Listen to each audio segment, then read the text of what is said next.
So কী অবস্থা তো দেখছোই। আচ্ছা, মেনলি যেটা আমি মনে করি তোমাদের প্রবলেম হয়েছে, ফার্স্ট অফ অল বাসায় কেউ কোড করো না, তোমাদের কোড লেখা দেখলে বোঝা যাবে। বাসায় মনে হয় জাভা কোড কেউ লিখে দেখানো। কোনটা? হ্যাঁ, এখন খাতায় আমি তো তোমাদের এখানে ট্যাবের ব্যবস্থা করে দিতে পারবো না, ঠিক না? হ্যাঁ, যদি 10 বছর পরে হয় হয়তো তোমরা এখানে ট্যাবে পরীক্ষা দেবে, বাট তার আগ পর্যন্ত তো খাতায় লিখতে হবে। তো এতটুকু কষ্ট তো করতে হবে, কারণ এই কষ্ট যদি না করা যায় তাহলে জিরো পাবা।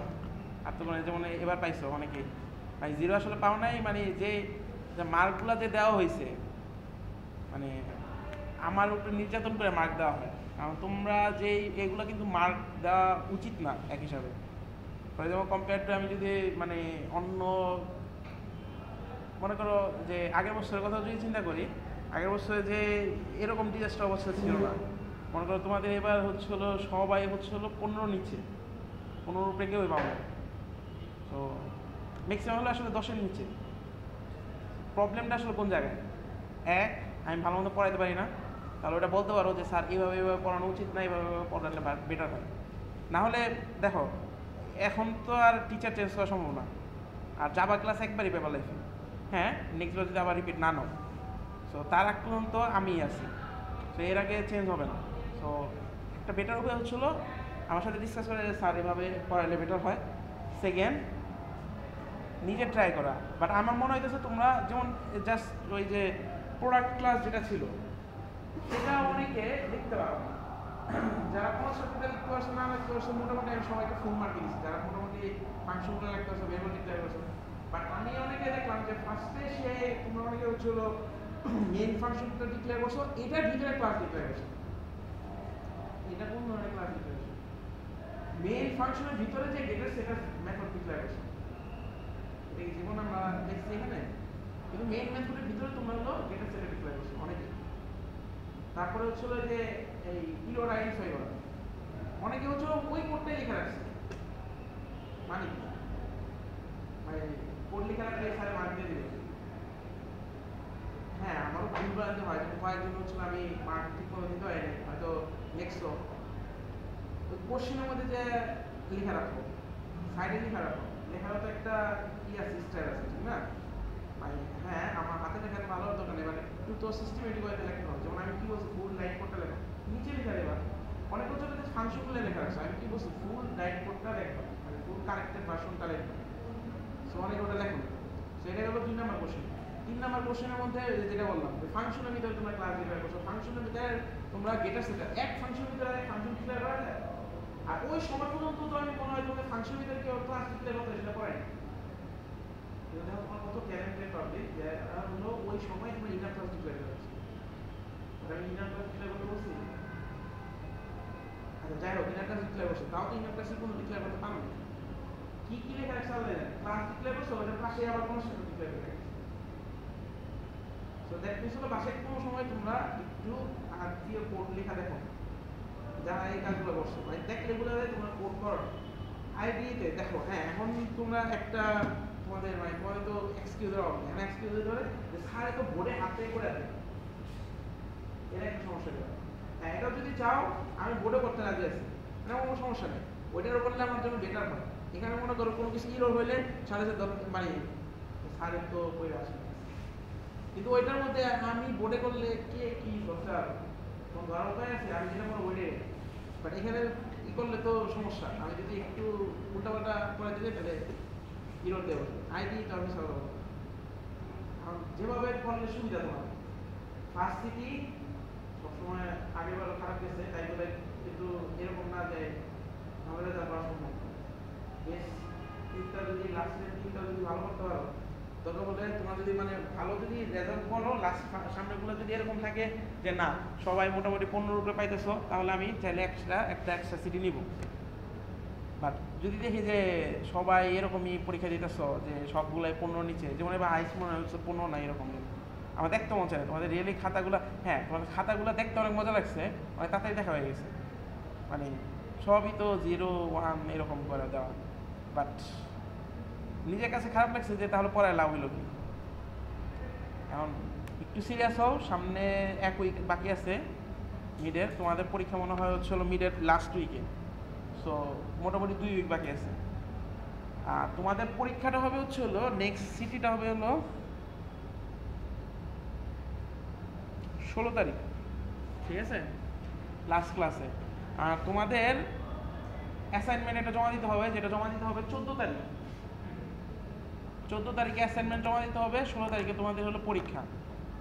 অ্যাসাইনমেন্টটা কি জমা দিতে হবে? অ্যাসাইনমেন্টটা হচ্ছে হলো তোমাদের আমি ওই যে সিটির কোশ্চেন আপ করে দিছি গত বছরে, আর হচ্ছে হলো ফাইনালের মিডের কোশ্চেন আপ করে দিছি। সিটির কোশ্চেনের ফার্স্ট দুইটা সিটি কোশ্চেন সলভ করা, ফার্স্ট দুইটা মানে হচ্ছে হলো গত বছরের ফার্স্ট দুইটা সিটি, সিটি 1 সিটি 2, ঠিক আছে। আর হচ্ছে হলো মিড এক্সামের কোশ্চেন, এই 3টা জিনিস সলভ করে তারপরে সাবমিট করবো।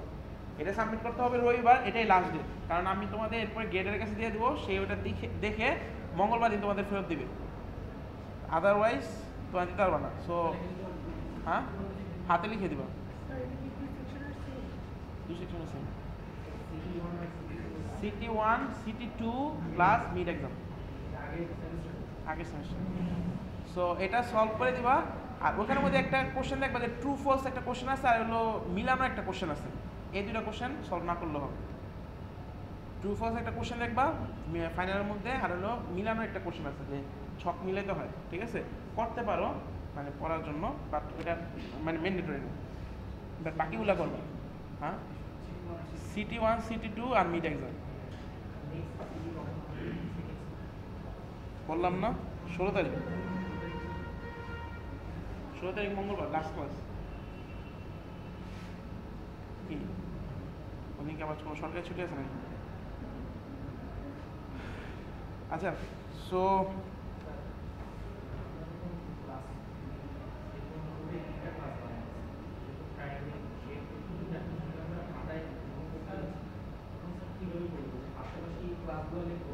নিচে নিচে ক্লাস লিখে যাবে। আচ্ছা 15 তারিখ তাহলে মানে তোমাদের লাস্ট ক্লাসে। 13 তারিখ হচ্ছে হলো, সরি আমি তাহলে ভুলটা বলছি, 13 তারিখ রবিবার। 13 তারিখে হচ্ছে হলো অ্যাসাইনমেন্ট সাবমিট করবা, আর হচ্ছে হলো 15 তারিখে হচ্ছে হলো পরীক্ষা। 13 তারিখ রবিবার দিন। আচ্ছা, আমাদের হচ্ছে হলো এখন জাস্ট ছোট কিছু কয়েকটা টপিক বাকি আছে আসলে, মানে ওগুলা আমরা অলরেডি দেখে ফেলছি, জাস্ট নামগুলো দেখবো যে আসলে জিনিসগুলো কি। আর একটা টপিক বাকি আছে, সেটা হলো যে এক্সেপশন। লাস্ট ক্লাসে আমরা একটু মানে হালকা দেখছিলাম, 0 দিয়ে ডিভাইড করলে একটা এক্সেপশন হইল, ঠিক আছে। ওইটারই আজকে হচ্ছে হলো মানে একটু অ্যাডভান্সিতে দেখবো, প্লাস হচ্ছে হলো ওটা হয়তো ফুল দেখতে পারবো না, আমরা নেক্সট ক্লাসে বাকিটা শেষ করবো। আচ্ছা, তার আগে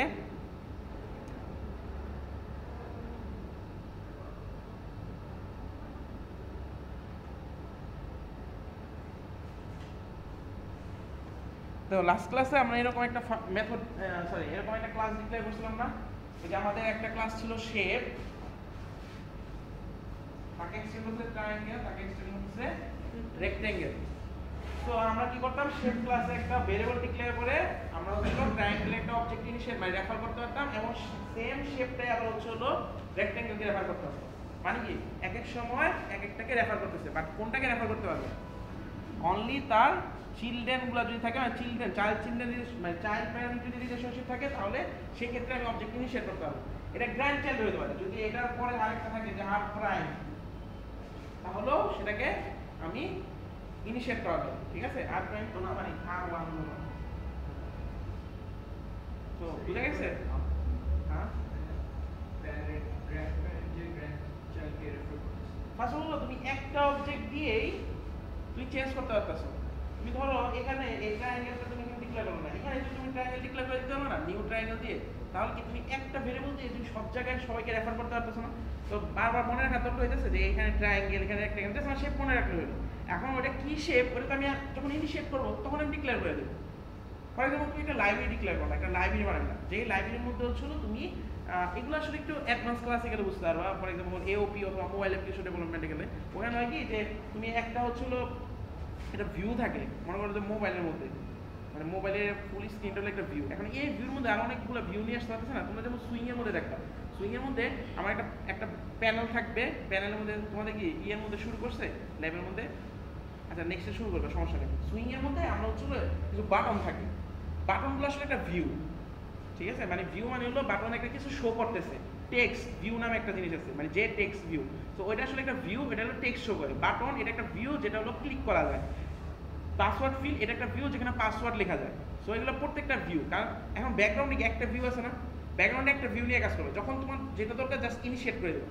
সো এখানে সেম কাজটা করতে হবে। শেপ হলো একটা আপার ক্লাস আছে যাকে এক্সটেন্ড করতেছে ট্রায়াঙ্গেল রেক্টেঙ্গেল। সো ওখানে হচ্ছিল সেম একটা ভিউ হলো আগে আপার ক্লাস আছে যেটাকে এক্সটেন্ড করতেছে হচ্ছিল বাটন আর হলো টেক্সট ভিউ। সো যখন তোমার যেটা ইনিশিয়েট করা দরকার তুমি জাস্ট ইনিশিয়েট করে নেবে, দ্যাটস ইট। সো এটার জন্য হলো আমরা এই মানে একটা, এটা আসলে একটা নাম আছে, নামটা পরে আসতেছি। তো এর জন্য হচ্ছে আমরা যে শেপ ক্লাসের মধ্যে আমরা ট্রায়াঙ্গেল ক্লাস রেখে আমরা কাজ করি, ঠিক আছে? যাতে আমি একটা ভেরিয়েবল দিয়ে মাল্টিপল টাইমসে মাল্টিপল ভেরিয়েবল ইনিশিয়েট করতে পারি। সো দেখো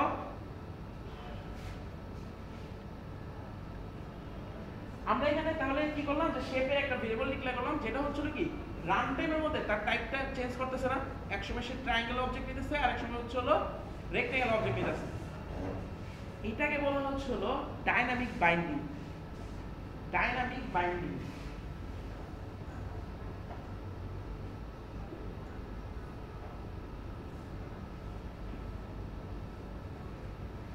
ডাইনামিক বাইন্ডিং জিনিসটা হচ্ছে যেখানে টাইপটা ডাইনামিক্যালি চেঞ্জ হয়, রান টাইমে চেঞ্জ করতেছে আমি কোনো টাইপ। ফর এক্সাম্পল তুমি ধরো আমি যে এখানে একটা ইন্টিজার একটা ভেরিয়েবল ডিক্লেয়ার করে রাখলাম ইকুয়াল টু 10। এই ইন্টিজার ভেরিয়েবল এর টাইপ সারা জীবন কি ইন্টিজারই থাকবে না, এটা টাইপ চেঞ্জ হবে। অথবা ধরো এই যে ট্রায়াঙ্গেলের টাইপ হচ্ছে, এই ট্রায়াঙ্গেল অবজেক্টের টাইপ হচ্ছে ট্রায়াঙ্গেল, ঠিক আছে? এটার টাইপ কি এখানে কোনো জায়গায় চেঞ্জ হয়েছে? তো এটা কি স্ট্যাটিকলি আমি ডিফাইন করে রাখছি না? হ্যাঁ। এখন যদি ট্রায়াঙ্গেলের একটা সাবক্লাস তুলতে ধরো টি, সেটার অবজেক্ট আমি এবার এই ট্রায়াঙ্গেলের মধ্যে রাখতে পারতাম, বাট এরকম কিছু আছে এখানে নাই। সো ট্রায়াঙ্গেল এখানে কি স্ট্যাটিকলি বাইন্ড হয়ে আছে, সেটা তো চেঞ্জ হয় না। সেম ভাবে হচ্ছে ইন্টিজার ভেরিয়েবল, এটা কি কিছু পরে ডাবল করতে পারো তুমি, বাট শেপেরটাকে আমি চেঞ্জ করতেছি না। এক সময় সে নিজে শেপ ছিল, কিছুক্ষণ পরে সেখানের মধ্যে আমি ট্রায়াঙ্গেলকে রেফার করলাম, কিছুক্ষণ পরে হচ্ছে রেক্টেঙ্গেল রেফার করলাম। তাহলে কি রান টাইমে আমি এটা চেঞ্জ করতেছি না। সো এইটাকে বলা হয় হচ্ছে ডাইনামিক বাইন্ডিং, যে ডাইনামিক্যালি আমি রান টাইমে ভেরিয়েবলের টাইপ চেঞ্জ করতেছি। আর স্ট্যাটিক বাইন্ডিং কোনটা, যেটা হলো একবার আমি ডিক্লেয়ার করার পরে এরপর আমি কোনো জায়গায় চেঞ্জ করে দিই, জাস্ট হলো এই যে, ঠিক আছে? ট্রায়াঙ্গেল এটা আমি কি চেঞ্জ করছি কোনো জায়গায় না, বা চেঞ্জ করা যাইতো, বাট আপাতত এই জায়গায় হচ্ছে সেই স্ট্যাটিক বাইন্ডিং হিসেবে কাজ করতেছে। এটা সবসময় স্ট্যাটিক বাইন্ডিং, কারণ কি তুমি ইন্টিজারকে কোনো সময় তুমি ডাবলে কনভার্ট করতে পারবা না। হ্যাঁ তুমি ডাবল আর একটা ভেরিয়েবল ডিক্লেয়ার করতে পারো যেখানে হচ্ছে এ এর ভ্যালুটা তুমি রেখে দিতে পারো, এটা পসিবল। বাট এর নিজের টাইপ কি চেঞ্জ হইতেছে? এক জায়গায় ভ্যালু রাখা আর নিজের টাইপ চেঞ্জ করা, যেমন শেপের কার কাছে রাখছে রেখে কোনো কি চেঞ্জ করছে, নিজেই চেঞ্জ হয়ে গেছে। এক সময় সে ট্রায়াঙ্গেলকে রেফার করতেছে আর এক সময় হচ্ছে রেক্টেঙ্গেলকে, ঠিক আছে? হ্যাঁ জিনিসটা ক্লিয়ার? কারণ ডাইনামিক বাইন্ডিং কি, স্ট্যাটিক বাইন্ডিং কি? স্ট্যাটিক বাইন্ডিং হচ্ছে যে টাইপটা কোনো সময় চেঞ্জ হবে না, একবার ডিক্লেয়ার করার পরে ওইটা ফিক্স থাকবে, সেটা বলে স্ট্যাটিক বাইন্ডিং। আর ডাইনামিক বাইন্ডিং হচ্ছে যে ভেরিয়েবলের টাইপ রান টাইমে চেঞ্জ হতে পারে। সো এখানে কিন্তু আমার কম্পাইল টাইমে কোনো কিছু চেঞ্জ হতেছে না, সরি।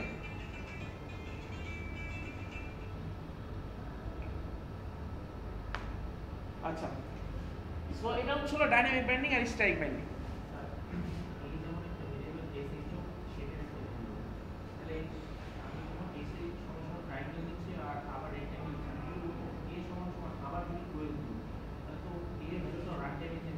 ভ্যালু চেঞ্জ হয়েছে, টাইপ চেঞ্জ হয়েছে, বাট এটা তো টাইপ চেঞ্জ হয়েছে। এসে এখন কি একটা রেক্টেঙ্গেল ট্রায়াঙ্গেল টাইপের একটা ক্লাসের অবজেক্টকে সে রেফার করতেছে, বাট ওইটা তো ভ্যালু চেঞ্জ হবে, আর ওইটা কি নিচে ডাবল হয়ে যাবে? হ্যাঁ, তাহলে কি তার টাইপ চেঞ্জ হতেছে না, কারণ রেফার করতেছে ট্রায়াঙ্গেল টাইপের অবজেক্টকে, আমি কিন্তু রেফার করতেছি। তুমি এখন ডাবলের একটা ভেরিয়েবল রাখো এখানে, মনে করো 5.5 রাখলাম, অ্যাকচুয়ালও কি ডাবলকে রেফার করবে? 0.5 বাদ হয়ে যাবে না? তাহলে কি রেফার করা হইলো? বুঝা গেছি স্ট্যাটিক বাইন্ডিং কি ডাইনামিক বাইন্ডিং কি? তো দেখো এই যে আমি তোমাদের ফার্স্ট ক্লাসে বলছিলাম, তোমার একটু হাসি হাসি লাগছিল যে ফার্স্ট ইন কোর্সের আগে মানে ফার্স্ট সিটি পর্যন্ত হলো সবাই মাথা ঝুলাইতে থাকি, সিটি হয়ে গেলে সময় বোঝা যায়। এখন বোঝা যাইতেছে যে আসলে আমি কতটুকু পড়াইতে পারছি, আমি কতটুকু রিচ করতে পারছি, ঠিক আছে। সো মাথা ঝুলায় লাভ নাই। আর কয়েকদিন পরে হলো মিড টার্ম, সো মিডের জন্য একটু প্রিপারেশন নিলে বেটার হয়। তো এখনও যদি কারো কোনো সমস্যা থাকে, আমাদের কিন্তু সিলেবাস প্রায় শেষ। আজকে আমরা যে টপিকটা দেখবো এটা নেক্সট ক্লাসে হলো সমাপ্তি দেবো, শেষ। নেক্সট 2টা ক্লাস হচ্ছিল আমরা মানে পরের উইকে 2টা ক্লাস হচ্ছিল আমরা জাস্ট রিভিউ করবো আর পরীক্ষা দেবো। সো এরপরেও যদি কারো কোনো প্রবলেম থাকে ওই নেক্সট 2টা ক্লাসের মধ্যে আসার চেষ্টা করো। আমি হয়তো তোমাদের ওই যে তোমাদের এক্সাম টাইমের সময় হলো হয়তো দিব, এটা কি বলে কাউন্সিলিং আওয়ার দিব। সো ওই সময় আসতে পারো, বাট আচ্ছা সব পড়ানোর চেষ্টা করবো হলো 13 তারিখ আর 15 তারিখে ক্লাসে শেষ করা যাবে। 13 তারিখ ক্লাসের মধ্যে আচ্ছা হ্যাঁ ক্লাসে এসে স্যার ইনহেরিটেন্সটা আবার বোঝায় দেবে, এই ধরনের কোশ্চেন না, স্পেসিফিক কোশ্চেন যে কোনটা আমি বুঝি নাই, কোন পার্টটা বুঝি নাই, ঠিক আছে। কারণ এভাবে যদি করা হয় তাহলে জাস্ট তুমি চিন্তা করো মানে আমি আলসামি না, আমি মানে মোটা সোটা হইলেও আমি পরিশ্রম করতে রাজি আছি, বাট তুমি জাস্ট নর্মালি চিন্তা করো আমি 12 ক্লাসের জিনিস 2 ক্লাসে পড়ানো সম্ভব? তাহলে তুমি যদি আমাকে বলো যে স্যার এই টপিকটা আবার পুরো পড়াই দেন, এরকম কয়টা টপিক আমি করবো? হ্যাঁ ভিডিও তো আছে, তোমরা এর জন্য ক্লাসে মনোযোগ দাও না আমার যেটা মনে হয়। মানে বাসায় যে ওই যে ভিডিও তো আছে এর জন্য লেখো না, এটা আসলে ব্যাড হ্যাবিট। মানে আমি আসলে মনে করো সবগুলো ওই যে বলে না টেকনোলজির কিছু খারাপ দিক আছে ভালো দিক আছে, এখন তোমরা হয়তো খারাপ দিকটা বেশি নিতেছো, ক্লাসে মনে হয় মনোযোগ দেওয়া হয় যে ভিডিও তো আছেই, লেখো না, লেখলে কিন্তু মানে একটু হয় মানে ওটা কি বলে বোঝা বেশি যায় মানে আমার মতে, মানে লেখলে যতটুকু লেখতে হয়। তো ক্লাস টাইমে মানে কিছু কিছু ছোটো নোট ডাউন করে রাখতে পারো, যেমন আমি যেগুলো আসলে মানে করাই না, ওটা কি বলে বোর্ডে যেগুলো করাই দিচ্ছি ওগুলো তো অ্যাটলিস্ট লিখে নিতে পারো, কারণ ওগুলাও কিন্তু অনেকে তোমরা লিখে নেও না। এখন দেখো আমি তো কিন্ডারগার্টেনে, তোমরা তো কিন্ডারগার্টেনে পড়ো না, একইভাবে কিন্ডারগার্টেন মানে আমরা যখন অনার্সে ঢুকছিলাম তখন আমাদের স্যাররা বলছিল যে তোমরা এক কিন্ডারগার্টেন থেকে আসছো নতুন কিন্ডারগার্টেনে ঢুকবা, কিন্তু হ্যাঁ তোমরা কিন্ডারগার্টেন বাট ম্যাচিউর চিলড্রেন, তো তোমাদের তো এখন হাতে ধরায় ধরায় বুঝাইতে হবে না যে এখানে এভাবে হাত দিয়ে উপরে উঠাও, এভাবে তো বুঝাইতে হবে না। এখন আমি তোমাদের সবার কাছে যে তো বুঝাইতে পারবো না যে তুমি বুঝতে পারছো কিনা বুঝতে পারছো কিনা, তোমার নিজে একটু কমিউনিকেট করতে হবে। এখন অ্যাগেন কমিউনিকেট না করলে কোনো সমস্যা নেই। আর জানুয়ারি মাস পর্যন্ত, তারপরে কে কই থাকবে আল্লাহ জানে। আচ্ছা আমরা সি এর মধ্যে কনস্ট্যান্ট ডিক্লেয়ার করতাম না, কিভাবে? কোনটা কনস্ট্যান্ট? আরেকটা কিভাবে করা যায়? হ্যাশ ডিফাইন দি। আচ্ছা এখানেও একটা কনস্ট্যান্ট ডিক্লেয়ার করা যায়, সেটা হচ্ছে নর্মাল তো আমরা ভেরিয়েবল হিসেবে ডিক্লেয়ার করি, জাস্ট কনস্ট্যান্ট ডিক্লেয়ার করতে গেলে ফাইনাল। সো তুমি যখন ফাইনাল ডিক্লেয়ার করে দেবে একটা কনস্ট্যান্ট মানে একটা ভেরিয়েবলের সামনে, তখন এরপরে এই ভেরিয়েবল আর চেঞ্জ করতে পারবে না, এবং ওই সময় এটাকে ইনিশিয়েট করে রাখতে হবে, ওই সময় এটাকে একটা ভ্যালু দিয়ে রাখতে হবে, যেমন আমি 10 ভ্যালু দিয়ে রাখছি, এটার ভ্যালু, ঠিক আছে। এরপরে আর কোনো জায়গায় তুমি এর ভ্যালু চেঞ্জ করতে পারবে না, জাস্ট লাইক কনস্ট্যান্ট আমরা সি এর মধ্যে যেরকম করছি। সো জাস্ট ফাইনাল কিওয়ার্ডটা অ্যাড করে দিলে ওটা আমার হলো কনস্ট্যান্ট হয়ে যাবে। সব কিছুই করতে হবে।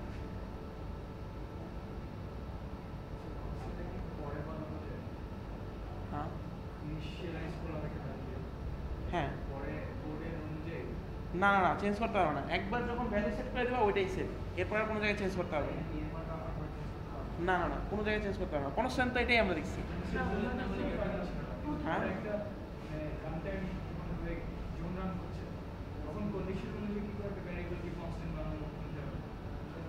এটা একদম ফিক্স, একটা কনস্ট্যান্ট যখন বানাবো ওটা ফিক্স কনস্ট্যান্ট থাকে, এরপর চেঞ্জ করতে হবে।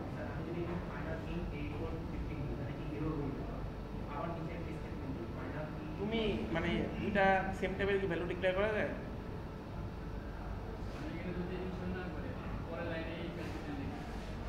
ওটা তো বললাম তোমার ডিক্লেয়ার করার সময় দিতে হবে, পরে করতে পারবো না। আচ্ছা ফাইনালে আরেকটা ব্যাপার আছে, সেটা ধরো আমাদের একটা ক্লাস আছে, মানে আমি নতুন একটা ক্লাস তৈরি করি। আচ্ছা আমি এই আজকে কোর্সগুলো 10 লেকচারের মধ্যে করতেছি, মানে এখন যেগুলো দেখাচ্ছি ছোটো ছোটো জিনিসগুলো পড়া, মানে যখন এক্সেপশনে যাবো ওটা হলো 11 লেকচারে করবো। সো ধরো একটা আমি জাভা ক্লাস তৈরি করি, নাম দিলাম এ, জাস্ট একটা নর্মাল জাভা ক্লাস, ঠিক আছে। আর একটা আমি ক্লাস তৈরি করলাম বি,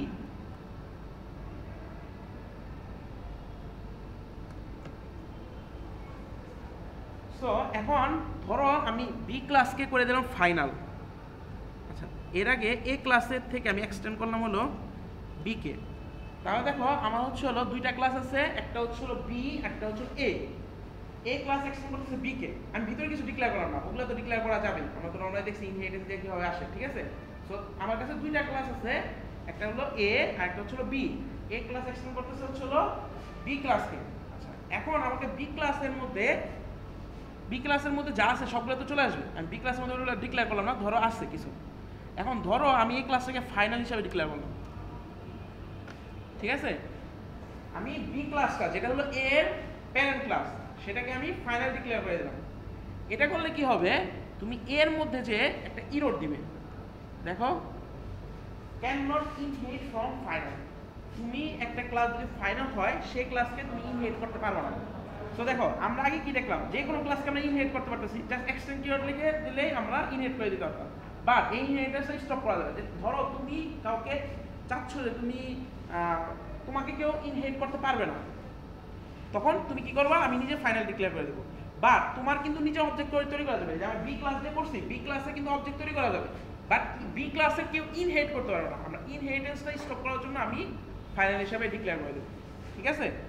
জাস্ট লাইক হলো এরকম চিন্তা করতে হবে যে মনে করো যে প্যারেন্টসরা বলে দিল যে ত্যায্য পুত্র করে দিল, আমরা ইনহেরিট করতে পারবো না, এটা স্টপ করা হয়েছিল ফাইনাল কিওয়ার্ড ইউজ করা। সো ফাইনাল কিওয়ার্ড ইউজ করলে কেউ কাউকে ইনহেরিট করতে পারবে না। জিনিসটা ক্লিয়ার? সো এটা হচ্ছে হলো না, ওরা নিজে ফাইনাল না। আচ্ছা, এই যে অনেক সময় এটা কনফিউশন থাকতে পারে, আমি অ্যাবস্ট্রাক্ট ক্লাস তাই বলে আমার কি ভিতরে সবগুলো অ্যাবস্ট্রাক্ট না, ওইটা ইন্টারফেসের ক্ষেত্রে সবগুলো অ্যাবস্ট্রাক্ট। বাট জেনারেল কেসে কিন্তু আমি অ্যাবস্ট্রাক্ট হলে আমার কিন্তু সবগুলো অ্যাবস্ট্রাক্ট না। আমি স্ট্যাটিক হলে আমার ভিতরে সব কিছু কিন্তু স্ট্যাটিক না, মানে আমি একটা স্ট্যাটিক ক্লাস বাট আমার ভিতরে যে সব কিছু স্ট্যাটিক হবে এরকম কিন্তু না। আবার সেম আমি ফাইনাল ক্লাস বাট আমার ভিতরে সব কিছু যে ফাইনাল হবে তা না, আলাদা আলাদা ফাইনাল করতে হবে। ওকে, সো এখন দেখো আরেকটা জিনিস আছে, দেখো এখানে কি আমরা ডাইনামিকলি চেঞ্জ করতেছি না, যে শেপ এক সময় হলো ট্রায়াঙ্গেলকে রেফার করতেছে, আরেক সময় হচ্ছে হলো রেক্টেঙ্গেল রেফার করতেছে। এখন কোনো সময় তোমার যদি মনে হয় জানার দরকার হয় যে এখন এই মুহূর্তে মনে করো এই যে এই লাইনটার পরে এসএস ইকুয়াল টু ট্রায়াঙ্গেল, এই লাইনটার পরে এখানে শেপ আসলে কাকে রেফার করতেছে, এটা যদি তুমি জানতে চাও একটা ছোট অপারেটর আছে, সেটা হলো ইনস্ট্যান্স অফ অপারেটর। এটা হচ্ছে হলো মনে করো এসএস ভেরিয়েবল, আমি এইভাবে লিখতে পারি ইনস্ট্যান্স অফ ট্রায়াঙ্গেল, এটা একটা অপারেটর। হ্যাঁ,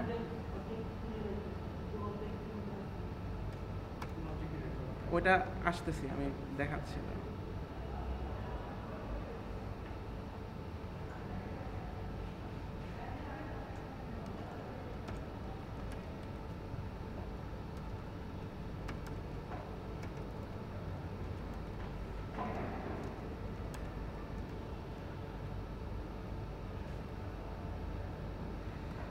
এটা একটু রান করে দেখি। তো দেখো এই যে প্রিন্ট করতেছে ট্রায়াঙ্গেল ইনস্ট্যান্স। দেখো এখানে কি আমি ট্রায়াঙ্গেল ইনস্ট্যান্স থেকে রাখছি না, এটা হলো একটা বাইনারি অপারেটর, বাইনারি মানে বুলিয়ান অপারেটর, মানে এটা হলো আইদার ট্রু অথবা ফলস রিটার্ন করবে। এটা কাইন্ড অফ এভাবে কোশ্চেনটা জিজ্ঞেস করতেছে। এখানে মনে করো ধরো ইজ আছে, ইফ এর জায়গায় ইজ আছে, তাহলে এভাবে পড়া যায় না is SS instance of triangle, মানে এটা আসলে কোশ্চেন জিজ্ঞেস করতেছে যে এসএস এখন যাকে রেফার করতেছে সেটা কি আসলে ট্রায়াঙ্গেলের কোনো ইনস্ট্যান্স কিনা। ট্রায়াঙ্গেল এখানে কিন্তু তুমি ক্লাসের নামটা দিতে হবে, যে ট্রায়াঙ্গেলের সাথে তুমি চেক করতেছো যে এসএস যাকে রেফার করতেছে, যে অবজেক্টটাকে রেফার করতেছে সেই অবজেক্ট আসলে ট্রায়াঙ্গেল টাইপের কিনা, মানে তুমি আসলে কাইন্ড অফ টাইপ চেক করতেছো। ধরো একটা ইন্টিজার ভেরিয়েবল আছে, তুমি চেক করতেছো এটা আসলে ইন্টিজার ভেরিয়েবল কিনা, আমরা আসলে ইন্টিজার চেক করার জন্য, অথবা এটা ডাবল আছে, এটা আসলে ডাবল ভেরিয়েবল কিনা, এটা চেক করার জন্য আমি ইউজ করতে পারি হলো ইনস্ট্যান্স অফ অপারেটর। সেটা আসলে কি চেক করে, যে তুমি একটা ভেরিয়েবল দিয়ে দিলে সে আসলে এমন এর পাশে থাকে ভেরিয়েবল, এর পাশে দেওয়া হলো একটা ক্লাস, তখন দেখে যে আসলে এই ভেরিয়েবল যাকে রেফার করতেছে সেটা আসলে ট্রায়াঙ্গেল যাবে কিনা। আমি তো ট্রায়াঙ্গেল দিয়ে রাখছিলাম না, দেখো এখানে আসলে কি প্রিন্ট করতেছে ট্রায়াঙ্গেল ইনস্ট্যান্স, কারণ ট্রু রিটার্ন করবে, কারণ এসএস এর মধ্যে এখন আছে হলো ট্রায়াঙ্গেল, যদিও সে হচ্ছে শেপ ভেরিয়েবল, বাট আমি এখন কি ট্রায়াঙ্গেল দিয়ে ইনিশিয়েট করে দিছি, তাকে সে এখন রেফার করতেছে হচ্ছিল ট্রায়াঙ্গেলকে। সো এখন আমার এটা হবে হচ্ছিল ট্রায়াঙ্গেল ইনস্ট্যান্স। হ্যাঁ বলো। আচ্ছা,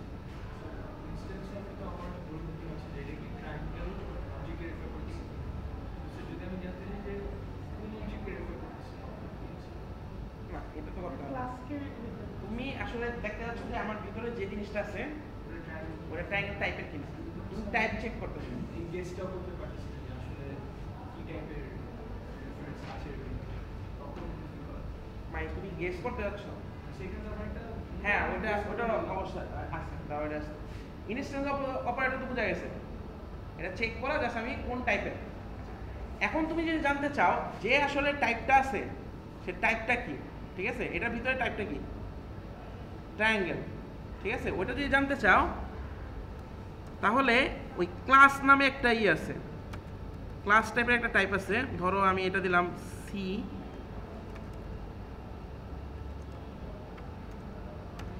এটা আসলে তোমার এই ক্লাসটা রিটার্ন করে দেবে। sh.get ক্লাস দিলে সেটার ভিতরে যে মানে যেই অবজেক্টের ক্লাস আছে সেই ক্লাসটা রিটার্ন করে দেবে। এটার ভিতরে কোন অবজেক্ট আছে, ট্রায়াঙ্গেল, তার ক্লাস কোনটা, অবজেক্টের নাম হলো ট্রায়াঙ্গেল। ধরো এটার নাম টি, মানে আসলে এটা হয়তো বুঝতে সমস্যা হয়ে যাবে। ধরো এটার নাম টি, তাহলে অবজেক্ট আছে টি, এর ভিতরে অবজেক্ট হলো টি, বাট ওটা ক্লাস কে, ট্রায়াঙ্গেল, তাহলে রিটার্ন করবে ট্রায়াঙ্গেল। বুঝা গেছে কিভাবে ক্লাস রিটার্ন করে দেয়? তো এটা হলো ক্লাস রিটার্ন করে দেবে। ক্লাস নামে একটা টাইপে আছে। তো এই ভেরিয়েবলটা হলো ক্লাস টাইপের ভেরিয়েবল, মানে এটা আসলে ক্লাসের রেফারেন্সটা নিয়ে দেয়, মানে এখানে ট্রায়াঙ্গেলের রেফারেন্স দিবে, নট অবজেক্টের। এখানে কিন্তু অবজেক্টের না, ট্রায়াঙ্গেলের রেফারেন্স। সেটা আরো ভালো মতো বোঝা যাচ্ছিল। ধরো আমি এটা প্রিন্ট করি সিএস, এটার ভিতরে একটা ফাংশন আছে গেট নেম। এই মেথডটা আসলে কি করে যে সিএস, এটা যে ক্লাস, এটা তো একটা নাম আছে, সেই নামটা প্রিন্ট করে দেয়। সো আমরা যদি এখন এটা একটু রান করে দেখি, তাহলে দেখো এই যে নামটা প্রিন্ট করে দিয়েছে, পুরো ফুল প্যাকেজ নেম সহ ট্রায়াঙ্গেল।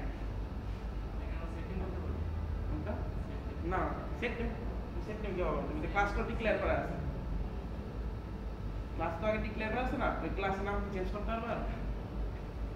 ট্রায়াঙ্গেল ক্লাস ডিক্লেয়ার করা আছে, তুমি অবজেক্ট চেঞ্জ করতে পারবে, কিন্তু ক্লাস চেঞ্জ করতে পারবে না। বুঝা গেছে?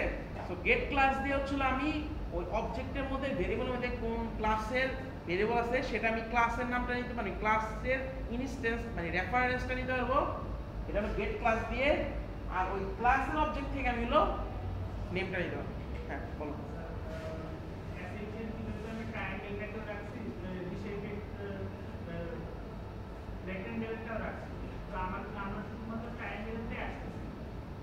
ওটা তো রেক্টেঙ্গেল পরে, ওটা পরে আবার যাও দেখবা আবার এখানে প্রিন্ট করবে রেক্টেঙ্গেল। আমার যখন আমি ভেরিয়েবলটা ডিক্লেয়ার করব তারপরে এসে আমাকে ইয়ার করতে হবে না, তারপরে লিখলে সেটা না তুমি আগেও করতে পারো, সমস্যা নেই, ওই সময় তো নাল পাবে, ওই সময় তো কোনো ক্লাসকে রেফার করতেছে না। মনে করো এই লাইনটার আগে শেপ করতে আছে একটা ভেরিয়েবল, ওখানে তো কারো কোনো ক্লাসের জিনিস কিন্তু শেপ করে নেই, তখন নাল পাবে। এগুলো তো বোঝা গেছে? আচ্ছা এটা কেন আমার দরকার, মানে এই যে জিনিসগুলো যে আমি করলাম এগুলো কেন দরকার দেখো। ধরো শেপের একটা ভেরিয়েবল আছে s1, টি এর একটা ভেরিয়েবল আছে t1 t2, এগুলো বাদ দাও, আর এর একটা ভেরিয়েবল আছে r1, ঠিক আছে। এখন আমাকে বলো, মনে করো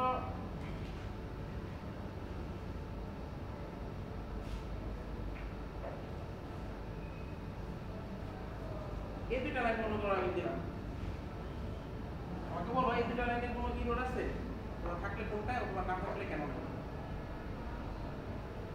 এই দুইটা লাইন s1 হলো s টাইপের একটা ভেরিয়েবল, t1 হচ্ছিল t টাইপের একটা ভেরিয়েবল, t2 হচ্ছিল t টাইপের একটা ভেরিয়েবল, মানে t হলো ট্রায়াঙ্গেল ধরানো, আমি নরমাল ধরে। তাহলে t1 আর t2 কি সেম টাইপের ভেরিয়েবল, s1 টা হচ্ছিল তাদের প্যারেন্টের ভেরিয়েবল। এখন আমাকে বলো এই দুইটা লাইনের মধ্যে কোনটার মধ্যে ইরর আছে অথবা না থাকলে কেন, কেন নিচেরটা কেন, বাট s1 এর মধ্যে তো আমি ট্রায়াঙ্গেল কে রাখছি, আবার ট্রায়াঙ্গেল থেকে ট্রায়াঙ্গেল দিয়ে দিতেছি না, তার বন্ধ হবে কেন?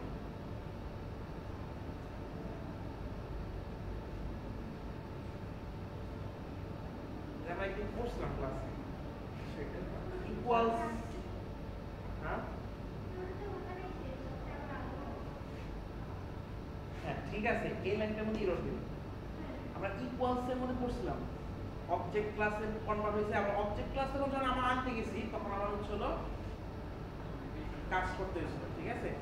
সো এই লাইনটা ঠিক আছে, এটা তো নরমালি আমি কি প্যারেন্ট ক্লাসের কোনো অবজেক্টের মধ্যে আমার চাইল্ড ক্লাসের অবজেক্টকে রাখতে হবে, কোনো প্রবলেম নেই। তো এটা হলো নরমালি ঠিক আছে। বা এটা তুমি করছো ট্রায়াঙ্গেল রাখছো, ট্রায়াঙ্গেল রাখছো না কি রাখছো ডাজন্ট ম্যাটার, এখানে এটা কি S1 হয়ে গেছে, আর ভিতরে জিনিস হলো T1 মানে ট্রায়াঙ্গেলের জিনিস, আর বাইরের যে জিনিসটা আছে সেটা কি, বাইরের অবজেক্ট হচ্ছে শেপের অবজেক্ট। সো এটা আসলে কি এখন প্যারেন্টের অবজেক্ট হয়ে গেছে না?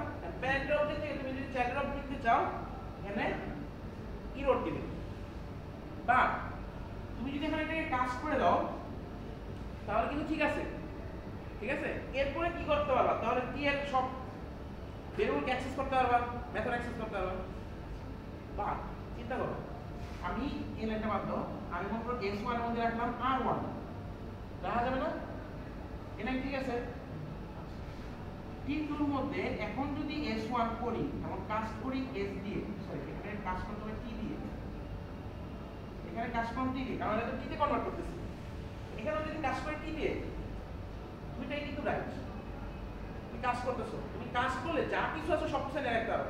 বাট মনে করো একটা ডাবলকে তুমি কাজ করে ইন্টিজারে রাখলাম, কোনো প্রবলেম ক্রিয়েট করবে না। বাট যদি 0.5 সামথিং কিছু থাকে সে বাদ হয়ে যাবে। তো এখানে তুমি কাজ করতেছো S1 কে, বাট S1 এর মধ্যে কি আছে, রেক্টেঙ্গেল টাইপের সামথিং কিছু না, মানে ভিতরে যে জিনিসটা সেটা তো রেক্টেঙ্গেল, সেটাকে তুমি কাজ করতেছো ট্রায়াঙ্গেলে।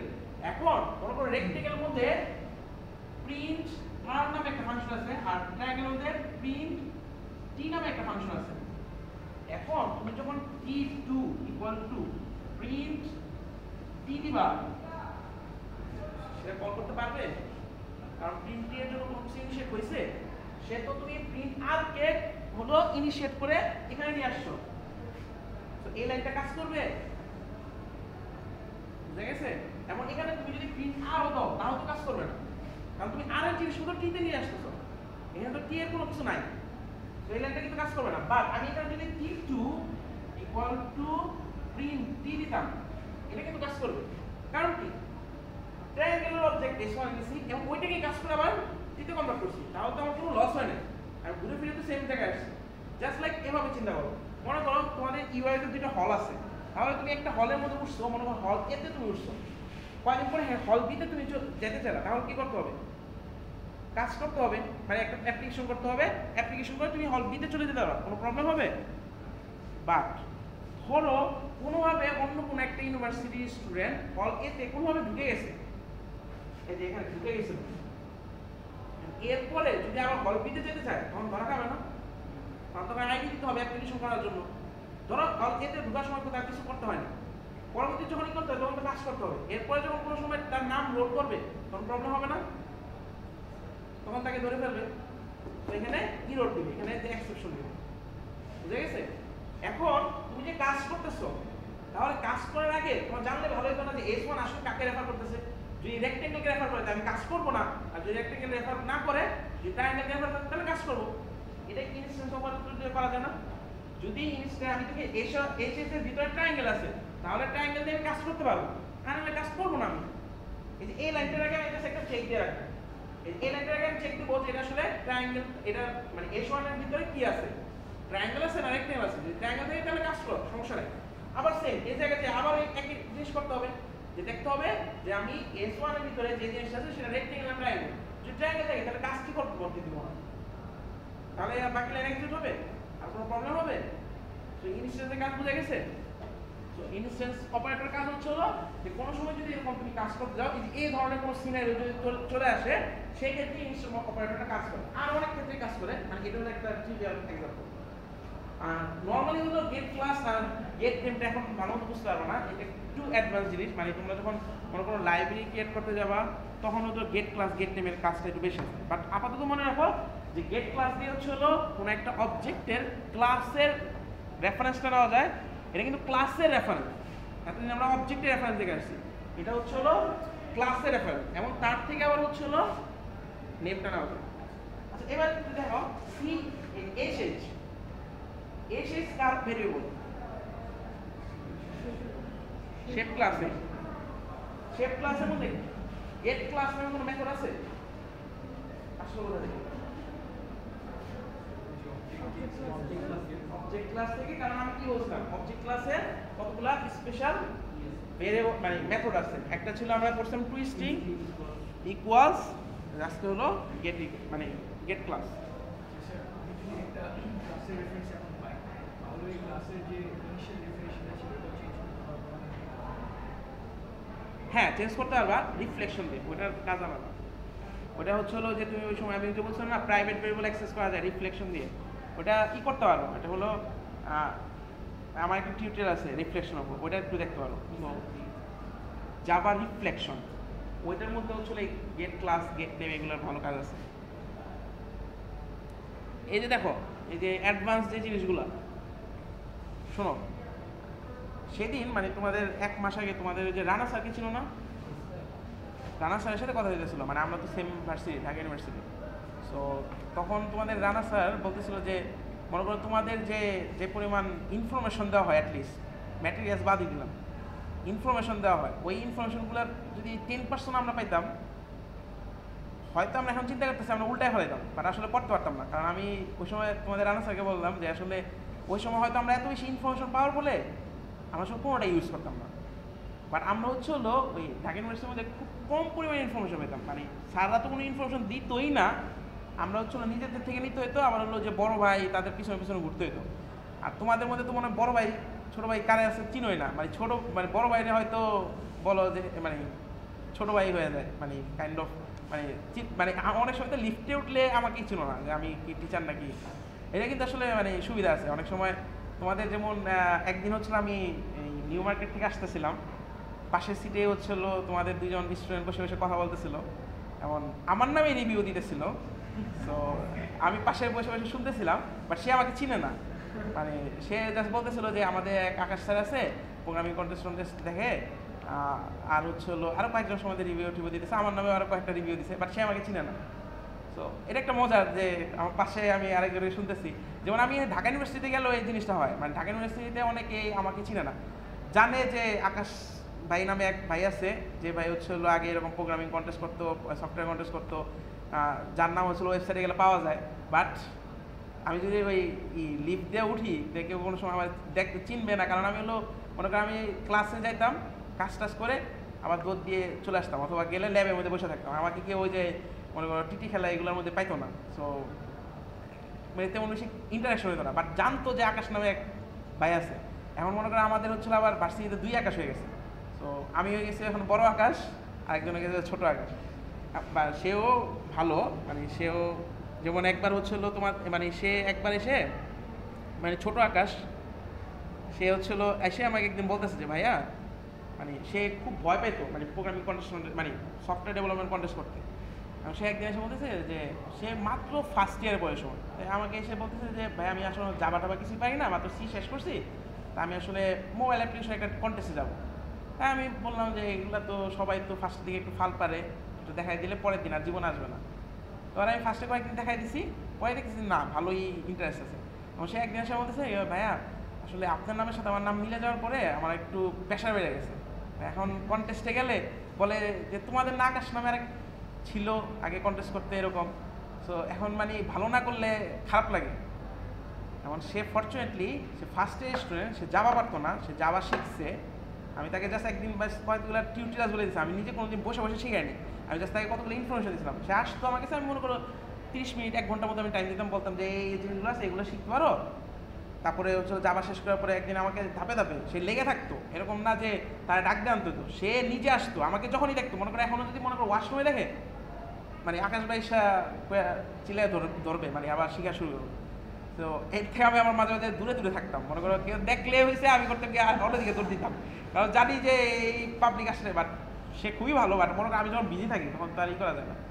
সো বাট সে হচ্ছিলো ফার্স্টে এরকম জাভা শেষ করেছে, শেষ করে এসে বলতেছে যে ভাই আমাদের জাভা শেষ এখন কী করবো।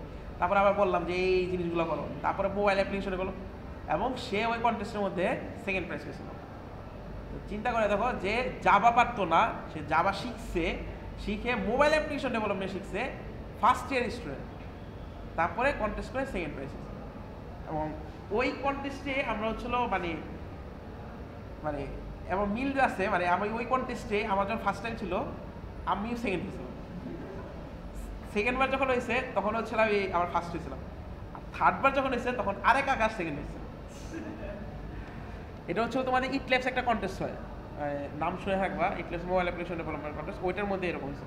আচ্ছা যাই হোক বাদ দিই। সো আপাতত এই পর্যন্ত বোঝা গেছে তো আমাদের তিনটা জিনিস, একটা হলো ইনস্ট্যান্স অফ অপারেটর, একটা গেট ক্লাস, আর একটা হলো গেট নেম। আচ্ছা সো আমরা এখন একটু এলিমেন্ট ক্লাসে যাই। ধরো অ্যাপ নামে একটা ক্লাস তৈরি করি, PSVM। আচ্ছা অলরেডি তো মানে আমরা একটা জিনিস হয়তো মিস করেছিলাম, যে ইনপুট কীভাবে নিতে হয়, বাট মানে এটা আমি হয়তো থিওরিতে দেখাইতে বলে গেছি, মানে সরি, বাট তোমরা তো ল্যাবের মধ্যে দেখে নিয়েছো। তো আমি আরেকটা একটু রিভিউ করে দিই। আসলে আমরা যেরকম ওই যে ইনপুট নিতাম, ওই যে স্ক্যানএফ দিয়ে, স্ক্যানএফের জন্য কি ফার্স্টে আমার একটা লাইব্রেরি অ্যাড করতে হতো, #include studio.h, তারপর হলো স্ক্যানএফ স্পেসিফায়ার দিতাম, তারপর কল করা শুরু করতাম। আচ্ছা এখানে হচ্ছে ওই যে লাইব্রেরিটা যে অ্যাড করতে হয়, এখানে তোমার একটা ক্লাসের অবজেক্ট ডিক্লেয়ার করতে হবে, সেটা হলো স্ক্যানার। সো আমি স্ক্যানার একটা অবজেক্ট ডিক্লেয়ার করলাম, SC, তো নাম দিয়ে input, new scanner system dot in, এটা। সো এরপরে তোমার এখন যদি যখন কোনো স্ট্রিং নিতে হয় তাহলে জাস্ট হচ্ছে হলো string S equal to input dot next. So এটা দিলে কি আমার একটা ইনপুট নেওয়া হবে, বাট এখানে একটা মনে রাখতে হবে যে নেক্সট এটা আসলে একটা স্ট্রিং রিটার্ন করে দেয়। এটা কোথা থেকে? আচ্ছা ফার্স্ট এই লাইনটা শুধু হচ্ছিল স্ক্যানার একটা অবজেক্ট তৈরি করা যায়। স্ক্যানারের ভিতরে লেখা আছে যে কিভাবে এই যে ইন্টিজার ইনপুট নিতে হয়, কিভাবে স্ট্রিং ইনপুট নিতে হয়, কিভাবে এটা ডাবল ইনপুট নিতে হয়, এটার ভিতরে সব লেখা আছে। কোন জায়গা থেকে ইনপুট নিবে? সিস্টেম ডট ইন, আমি এই যে প্যারামিটার বলে দিলাম, মানে হলো তোমাদের যে কনসোল আছে সেই কনসোল থেকে ইনপুট দিতে হবে। সেম আমরা যখন ফাইলে কাজ করতে যাবো, ফাইলের মধ্যেও এরকম একটা জিনিস লিখতে হয়, সেখানে লিখতে হয় ফাইল ইনপুট স্ট্রিম, ওই ক্লাসের নাম হলো ফাইল ইনপুট স্ট্রিম। ফাইলের যাবতীয় ইনপুট আউটপুটে কাজ লেখা থাকে ফাইল ইনপুট স্ট্রিমে। একটা ভেরিয়েবল নাম দিতে হয় new file input stream, bracket করে দিতে হয় ওই ফাইলের নামটা, যে কোন ফাইল থেকে তুমি ইনপুট আউটপুট নিতে চাও। জাস্ট সেম এই স্ক্যানের মতো। সো এটা বুঝলে ওই ফাইল দেখবা জাস্ট 5 মিনিটের কাজ, মানে 5 মিনিটের ইনপুট নেওয়া বুঝে যাবে। সো এটার মতনই সেম ফাইল ইনপুটের কাজ। তো আমাদের যেমন আগে ফাইলের অনেক কাজ করতে হতো, যে FP ওপেন, FP অনেক কিছু চেঞ্জ করতে হতো, বাট এখানে তেমন কিছু চেঞ্জ করতে হবে, জাস্ট 5 লাইন। হ্যাঁ স্যার, সি প্রোগ্রামে যেরকম ইনপুট রিডাইরেক্ট করা যায়, আউটপুট রিডাইরেক্ট করা যায়, জাভাতেও কি এরকম করা যায়? না ওটা এত শর্টকাট নেই, মানে ওই যে FP ওপেনের কথা বলতেছো। আচ্ছা মানে স্যার ধরেন আমি একটা সিতে প্রোগ্রাম লিখলাম স্ক্যান প্রিন্টএফ ইউজ করে, কিন্তু আমি চাই যেটা একটা ফাইল থেকে ইনপুট নিতে। হ্যাঁ ওই যে FP স্ক্যানএফ দিয়ে করতে হয়। না স্যার, কমান্ড লাইনে আমি কোড চেঞ্জ করব না। হ্যাঁ আমি বুঝতে পারছি, FP ওপেন ইউজ করে আবার হ্যাঁ ওই রিডাইরেক্ট করা যায়, এখানেও রিডাইরেক্ট করা যায়। তুমি যে যদি দাও এটা কি বলে, যে এখান দিয়ে তুমি কমান্ড লাইনে ডাটা পাঠাই দিতে পারো, তুমি যদি কমান্ড প্রম্পটে রান করো। মানে হচ্ছে sir greater than less than size. হ্যাঁ এটা এখন করো। আচ্ছা সো এরপরে যদি তোমার কোনো মনে করো ইন্টিজার ইনপুট নিতে হয়, তাহলে INT মনে করো a input dot next INT। So same এরকমই আরো অনেকগুলো ফাংশন আছে। ডাবল নিতে গেলে নেক্সট ডাবল, তারপরে হচ্ছে হলো আচ্ছা যদি এখানে কি আমার হলো স্পেস ছাড়া স্ট্রিং নিতেছি, স্পেস সহ স্ট্রিং নিতে গেলে কি করতে হবে? Next line.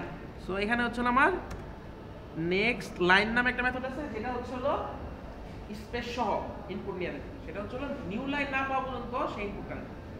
আচ্ছা এখন ক্যারেক্টার ইনপুট যদি নিতে চাই, নেক্সট ক্যারেক্টার নামে কিছু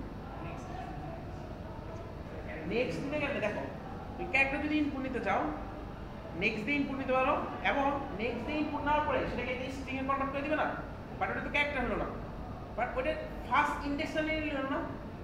গেট ক্যারেক্টার নামে একটা ফাংশন আছে, মানে স্ট্রিং ডট গেট ক্যারেক্টার 0, ওইটাই হচ্ছে আমার ক্যারেক্টারটা। আমি যদি একটা ক্যারেক্টার ইনপুট নিতে চাই, s ডট গেট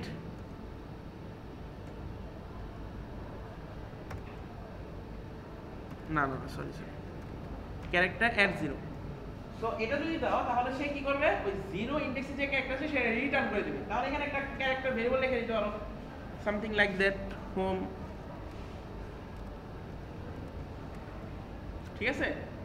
বাট তোমাকে ফার্স্ট একটা স্ট্রিং ইনপুট নিতে হবে, দেন ওই স্ট্রিং থেকে ফার্স্ট ইন্ডেক্সটা নিয়ে নিতে আমার ক্যারেক্টার হয়ে যাবে, ডাইরেক্ট আমার ওয়ে নেই। সো আগে স্ট্রিং ইনপুট নিতে হবে, এখান থেকে ক্যারেক্টার নিতে হবে।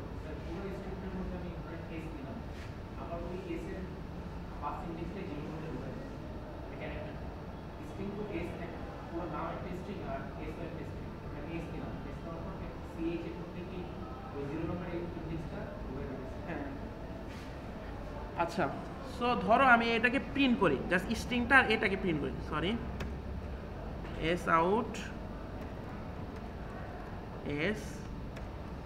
এস আউট এ।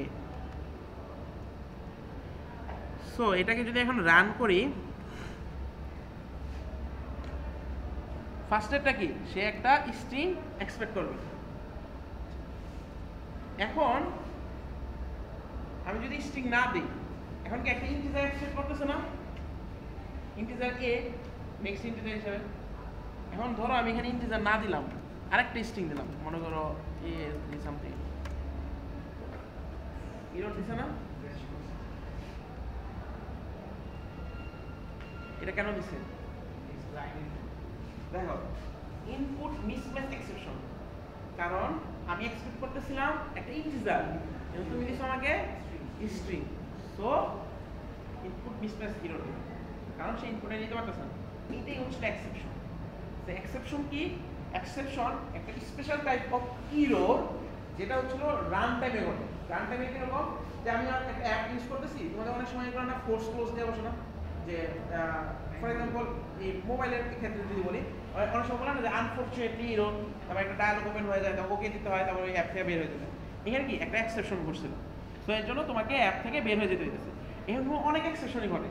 এখন এই এক্সেপশনগুলো যদি না ধরতে পারে, মানে আমি যদি অ্যাপ দিয়ে না ধরতে পারি, তাহলে এরকম একটা মানে অপশন মানে দেখাবে, ইরর দেখাবে, ঠিক আছে, যেটা হচ্ছিল তোমাদের যে আনফরচুনেটলি ইরর দেখায়, বাট ইরর এটা কিছু বলতেছে না।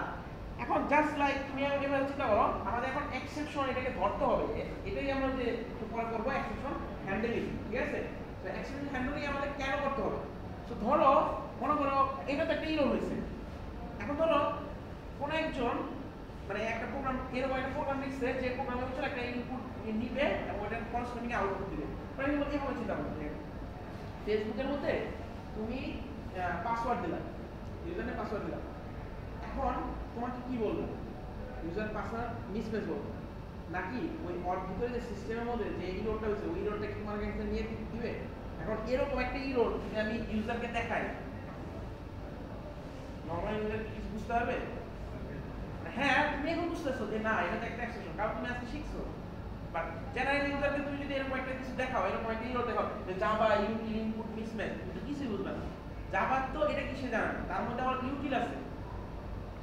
তোমাদের তো মনে হয় যে ফাংশনের মধ্যে স্ট্যাটিক লাগিয়ে দিলে শেষ, এরপরে আর কোনো কিছু থাকে না, কোথাও থাকে না। দেখো তোমাদের কিন্তু কনফিউজ করা খুবই ইজি পরীক্ষার মধ্যে, আমরা কিন্তু ওই জিনিসগুলো ইউজ করি, যে এগুলো হলো যে তোমরা মানে আমি তোমাদের একটা বলে দিছি যে কনস্ট্রাক্টর একটা থাকে, দুইটা থাকতে পারে, বাট যদি তুমি বাসায় যে কোনো সময় করো নাই, সো আমি যদি ওই দুইটা কনস্ট্রাক্টরটা দিয়ে দেই তাহলে শেষ। সাহেব বলছিল কিন্তু দুইটা কনস্ট্রাক্টর আসলো কেন, এটা হলো তোমাদের ওই সময় মাথার মধ্যে করতে হবে। এর জন্য বলি যে বাসায় যে কোডটা করলে, হাতে কোড করলে, যেমন দেখো তোমাদের যে প্রবলেমটা ছিল, আমারও ফার্স্ট সেমিস্টার প্রবলেমটা ছিল, আর এই প্রবলেমটা আমি কাটাই উঠছি, আমি প্রচুর পরিমাণে খাতায় কোড করতাম। যেমন এখন মনে করো প্রোগ্রামিং কন্টেস্টে গেল, আমি খাতায় কোড করলাম, মনে করো তোমার আমি খাতায় হালকা শুরু করতে লিখে রাখি, দেন করে দেয়।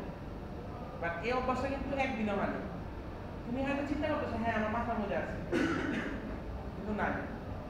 আবার যে মনে করো তোমার একটা প্রোগ্রাম মানে একটা ল্যাঙ্গুয়েজ শেখার পরে, আমি সবসময় আমি একটা কাজ করতাম, যেই ল্যাঙ্গুয়েজ শিখতাম সেই ল্যাঙ্গুয়েজ শেখার পরে একটা ক্যালকুলেটর বানাই, মানে এটা আমার একটা হ্যাবিট ছিল। মানে ক্যালকুলেটর বানাইলে আমি একটা মানসিক শান্তি পেতাম যে না আমি তাহলে ওই ল্যাঙ্গুয়েজটা আমার মতো শিখছি। কারণ একটা ক্যালকুলেটর বানাতে গেলে তুমি অনেক কিছু কাজ করতে হবে। যেমন তুমি যদি জাভার দুই দিয়ে একটা ক্যালকুলেটর বানাতে যাও, তাহলে মানে তোমার সুইং শেখা হবে, বাটনের কাজ শেখা হবে, তারপরে ভিতরে যে ফাংশনালিটি আছে ফাংশন করে সেটা শেখা হবে। যেমন আমি একটা সি এর একটা আমি ক্যালকুলেটর বানিয়েছিলাম সি দিয়ে, যেটা হলো নর্মাল কোনো বই টুই ছিল না, বাট ওইটার কোড ছিল প্রায় মনে করো 2000 লাইনের উপরে চলে গেছে, ঠিক আছে। এখন তোমরা একবার কোনো জায়গায় ইরোড দিলে আর খুঁজে পেতাম না কোন জায়গায় ইরোড দিচ্ছে, একবার হচ্ছে ইরোড নিয়ে বসে আছে, মানে প্রায় 118টা মনে হয় এরকম ইরোড দিচ্ছে, আসলে ওটা ফাংশনের ভিতরে ইরোড দিচ্ছে। তো একদিন যখন সলভ করছি তখন পুরোটা সলভ হয়ে গেছে, বাট ওইটা সলভ করতে আমার 3 মাস। 3 মাস ধরে খালি আমি ইরোড নিয়ে বসে আছি, খালি ইরোড দেখতাম প্রত্যেকদিন, যায় এতগুলো ইরোড কমতেছে আর বাড়তেছে এরকম। তারপরে এক ভাইয়া তারপরে আমাকে হেল্প করছে, তারপরে হচ্ছিল ইরোগুলো সলভ করবো। এমনকি তোমাদের অ্যাসেম্বলি ল্যাঙ্গুয়েজ আছে না, এরপরে তোমাদের অ্যাসেম্বলি ল্যাঙ্গুয়েজ তো পড়বা, অ্যাসেম্বলি ল্যাঙ্গুয়েজ আমি ক্যালকুলেটর বানাচ্ছি, অ্যাসেম্বলি ল্যাঙ্গুয়েজ ক্যালকুলেটর বানাবে দেখো, চেষ্টা করে দেখো। মানে তোমার অ্যাসেম্বলি ল্যাঙ্গুয়েজ হচ্ছে হলো একটা প্লাস অপারেশন করতে গেলে তোমার প্রায় 10-15 লাইনের মতো লাগতে হবে, ঠিক আছে? জাস্ট প্লাস মানে দুটা বেরো যোগ করো, তো মানে খুব মজা, প্লাস যোগ করে দাও। যেমন হচ্ছে হলো যে এখন মনে করো বাংলাদেশে আসো, মায়ের রান্না খাইতেছো, বাট কোনো সময় যদি বাইরে পড়ালেখা করতে যাইতে হয়, মানে আমি হচ্ছিল এটা আসলে যা বুঝছি, মনে করো আমি হলো কদিন আগে শ্রীলঙ্কা গেছিলাম, বুঝছো? ওখানে যা বুঝছি যে না, জীবনে কোনো সময় একলা বাইরে যাওয়া যাবে না, মানে আইদার কোনো ফ্রেন্ডের সাথে যেতে হবে, আর না হলে মানে ওই যে ব্যবস্থা করে যেতে হবে, ঠিক আছে? একলা কোনো সময় যাওয়া যাবে না, কারণ হচ্ছিল মানে আমি ওখানে যাওয়ার পরে মানে খুবই হোম সিকনেসে পড়ে গেছিলাম। মানে ওই সময় মনে চেয়েছিল যে কোনোভাবে যদি মানে আমি যদি যে এখানে মৈত্রী বাসগুলো চলে না, যদি ওইগুলো পাইতাম আমি উঠে এসে পড়তাম, মানে রিয়েলি খুবই খারাপ পজিশনে পড়ে গেছিলাম আমি। আমি ওই সময় মানে আমার এক আপু ছিল, আমি ওদিনকার হচ্ছিল যে এই মানে তোমাদের স্বাক্ষর স্যার আছে না, তাকে আমি ফোন করছি ওখান থেকে, আমি বলছি ভাইয়া মানে প্লেনের টিকিট কাটা যায় কীভাবে, আমি সব কিছু ঠিকঠাক করে ফেলছিলাম যে প্লেনের টিকিট কেটে আসা করবো আমি ওখান থেকে, আমার থাকতে ভালো লাগছিল। মানে আমি নর্মালি আসলে যতবারই গেছি 2-3 দিনের বেশি থাকি না, একবার হয়তো ইন্ডিয়াতে প্রায় 7-8 দিন ছিলাম, আর ওই সময় ফ্রেন্ডরা ছিল, আর ওখানে ফ্রেন্ডরা নাই, সারাদিন কনফারেন্সের মধ্যে বসে বসে থাকতে হইতেছে, একদম মানে অদ্ভুত টাইপের মানুষদের দেখতে হইতেছে, আর রুমের মধ্যে এসেও কারোর সাথে তো কথাবার্তা করার কোনোই নাই, মানে বদ্ধ পরিচয় ছিলাম তো ওই সময়, আর ছিল না মানে ওখানে থাকার কনসেপ্টটা ছিল না। আচ্ছা যাই হোক, সো অনেক কথা বলে ফেলাম।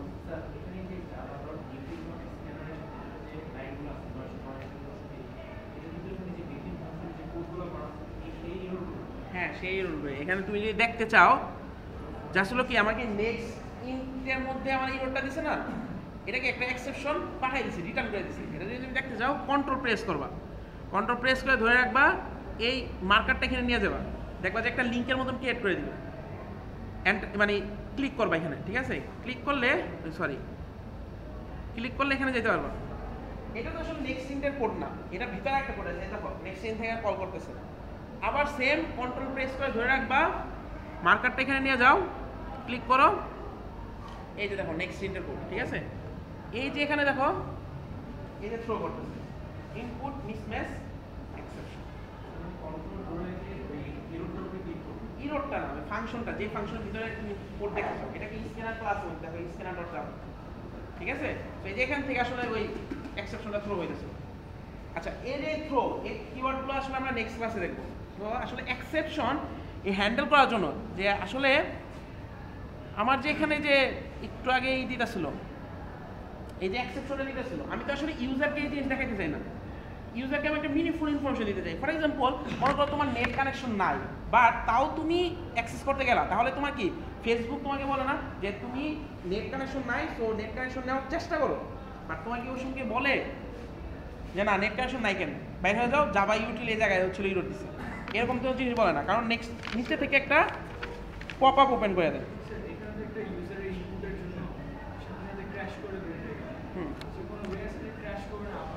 হ্যাঁ এক্স্যাক্টলি ওইটাই আমরা এখানে করবো। আচ্ছা একটু দেখো, সো আমার এখানে হচ্ছিল এই এক্সেপশনটা আমাকে হ্যান্ডেল করতে হবে, মানে হলো এক্সেপশনটা দিলে আমার কাজ স্টপ হবে না, আমি তাকে একটা মিনিংফুল ইনফরমেশন দিব যে আচ্ছা তোমার এই জায়গায় একটা ভুল হয়েছে। সো এটা কিভাবে করা যায়, এটারই বলা হচ্ছিল এক্সেপশন হ্যান্ডেলিং। এখানে 4টা কিওয়ার্ড আছে, 4টা না 5টা কিওয়ার্ড আছে, আমরা অলরেডি দেখছি। একটা হচ্ছিল ট্রাই, ক্যাচ, ফাইনালি, থ্রো, এই 3টা আমি নেক্সট ক্লাসে দেখবো। সো এটা একটু বাসাতে দেখে আসবা এই 3টা, ঠিক আছে? এটা এখন আমরা দেখবো। So try, catch, finally, throw, throws, এই 5টা দিয়ে আসলে এক্সেপশনের যাবতীয় এক্সেপশন আছে সবকিছু হ্যান্ডেল করা যাবে। কিভাবে? ট্রাই জিনিসটা হলো কাইন্ড অফ মনিটর করার জন্য। ফর এক্সাম্পল তোমাদের এখানে কি সবাই ল্যাবে থাকে, তোমাদের এখানে কোনো যদি প্রবলেম হয় ল্যাবে ঠিক করে দেওয়া যায় না ল্যাবের মধ্যে, তো সে কি করে 30টা পিসি মনিটর করতেছে। ট্রাই দিয়ে হচ্ছে আমি একটা ব্লক অফ কোড মনিটর করবো, যে এই ব্লক অফ কোডের মধ্যে যদি কোনো প্রবলেম হয় সেটা ক্যাচ করবো হচ্ছিল এই ক্যাচ স্টেটমেন্ট দিয়ে। তো আমরা একটু করি। আমাদের দেখো এখন প্রবলেম হইতেছিল কোন জায়গায়, এই লাইনগুলোর মধ্যে না। দেখো এক্সেপশন যে লাইনে হবে এরপরে কিন্তু আর কোনো লাইন এক্সিকিউট হবে না, আস্তে করে বের হয়ে যাবে, ঠিক আছে। সো এই লাইনের মধ্যে এক প্রবলেম হইতেছিল। আমি কি এই তিনটা লাইন একসাথে মনে করে রাখি, মনে করে আমি এই তিনটা লাইনকে মনিটর করতে চাই, তাহলে এখানে একটা ট্রাই ব্লক দিব,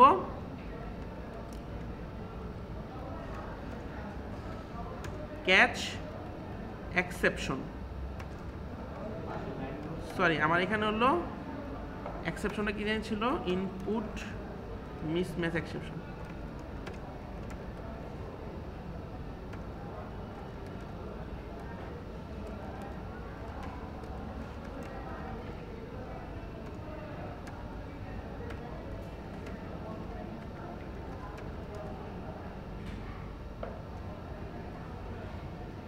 সো ধরো এরকম আমি একটা কোড লিখলাম।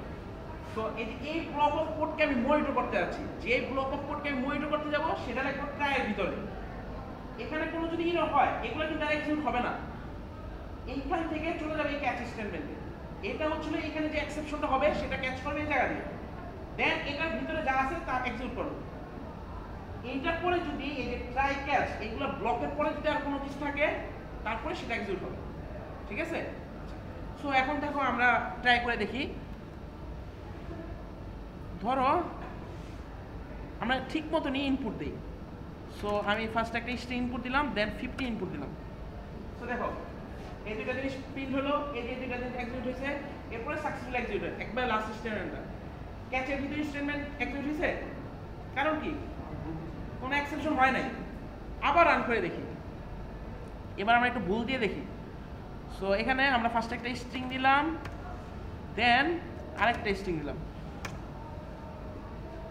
You enter invalid number, successfully executed. Successfully তো হয়েছে, আমি সাকসেসফুলি এটা হ্যান্ডেল করছি ঠিক মতনই, বাকি সবগুলো এক্সিকিউট হয়েছে। বাট এই দুইটা লাইন কিন্তু এক্সিকিউট হয় নাই, কারণ কি ট্রাই ব্লকের মধ্যে কোনো একটা পয়েন্টে যদি এক্সিকিউট অফ হয়ে যায়, মানে এক্সেপশন হয়, ওই লাইন থেকে স্টপ হয়ে যাবে। স্টপ হয়ে কোথায় চলে যাবে, ক্যাচ স্টেটমেন্ট। জিনিসটা বোঝা গেছে? তাহলে আমি ট্রাই দিয়ে কি করব, এই কোড মানে ব্লক অফ কোডকে আমি মনিটর করব, আর ক্যাচ দিয়ে কি করব, ওই ট্রাই ব্লকের মধ্যে যদি কোনো ধরনের এক্সেপশন হয় তাহলে সেই এক্সেপশনগুলোকে আমি ক্যাচ করব হলো ক্যাচ স্টেটমেন্ট। সো এটাই বলা হয়েছিল ট্রাই ক্যাচ ব্লক। এখানে তো একটা নির্দিষ্ট এক্সেপশন লিখে দিয়েছে, কেন করতে পারি যে কোনো এক্সেপশন হলে এরকম। হ্যাঁ, ওটা আমরা নেক্সট ক্লাসে দেখব, ঠিক আছে। এই হচ্ছে সেই এক্সেপশনের ক্লাস নাম্বার কি, এক্সেপশন মিসম্যাচ এক্সেপশন। হ্যাঁ, ওটা হলো ক্লাস, ওটা হলো ক্লাসটা ইনপুট মিসম্যাচ। হ্যাঁ, এটা প্রিন্ট করে দিতে হবে, একটু স্ট্রিং এর মতন এটা প্রিন্ট হয়ে যাবে। সো বুঝা গেছে? সো দেখো আমরা আজকে দেখলাম কি ইনস্ট্যান্স অপারেটরটা কি, ক্লাস কিভাবে বের করা যায়, কিভাবে নেম বের করা যায়, তারপর হচ্ছে হলো দেখলাম এক্সেপশন কিভাবে হ্যান্ডেল করা যায়। আমরা নেক্সট ক্লাসে এটার উপরে একটু দেখব। হ্যাঁ, আমি শুধু এক্সেপশন কি আমি জানি না যে সেটা আসলে কি মিসম্যাচ। নেক্সট ক্লাসে বুঝা গেছে পর্যন্ত? আচ্ছা, তো নেক্সট ক্লাসে এই এক্সেপশনটা একটু দেখে আসো। আমার আগের বছরের ভিডিওগুলো আছে সেটাও দেখতে পারো, অথবা ওই যে টিউটোরিয়ালস পয়েন্ট আছে ছোট কিছু, তো একটু দেখে আসলে মানে নেক্সট ক্লাসে আমরা এক্সেপশন শেষ করে দেবো। আচ্ছা, তোমাদের আপাতত যতটুকু পড়ানো হয়েছে তোমরা মোটামুটি সম্পূর্ণ, মানে গতবার মনে হয় মিডে এক্সেপশন ছিল না, মানে গতবার মিডে এক্সেপশন মনে হয় ছিল না, ঠিক আছে। আমি শিওর না, ছিল না। সো না থাকলে তাহলে তোমাদের মিড পর্যন্ত এখন তোমরা ফুল কমপ্লিট করতে পারো।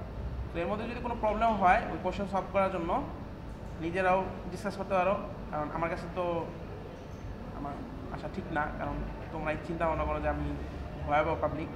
তো তাও যদি আসতে চাও আসতে পারো, কাউন্সিলিং আওয়ার আসবা। বুধবার দিন আমি ফ্রি আছি, মঙ্গলবার দিনও ফ্রি আছি, ঠিক আছে। আচ্ছা, সিটি সিলেবাসটা নেক্সট ক্লাসে দিয়ে দেবো। আপাতত হচ্ছিল তোমাদের ইনহেরিটেন্স থাকবে, ইনহেরিটেন্স, ওই অ্যাবস্ট্রাক্ট ক্লাস, ইন্টারফেস, এই তিনটা টপিক থাকবে।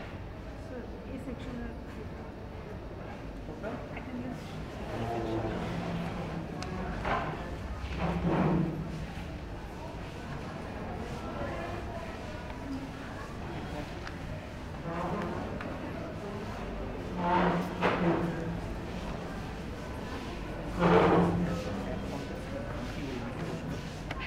ইটলেপস EATL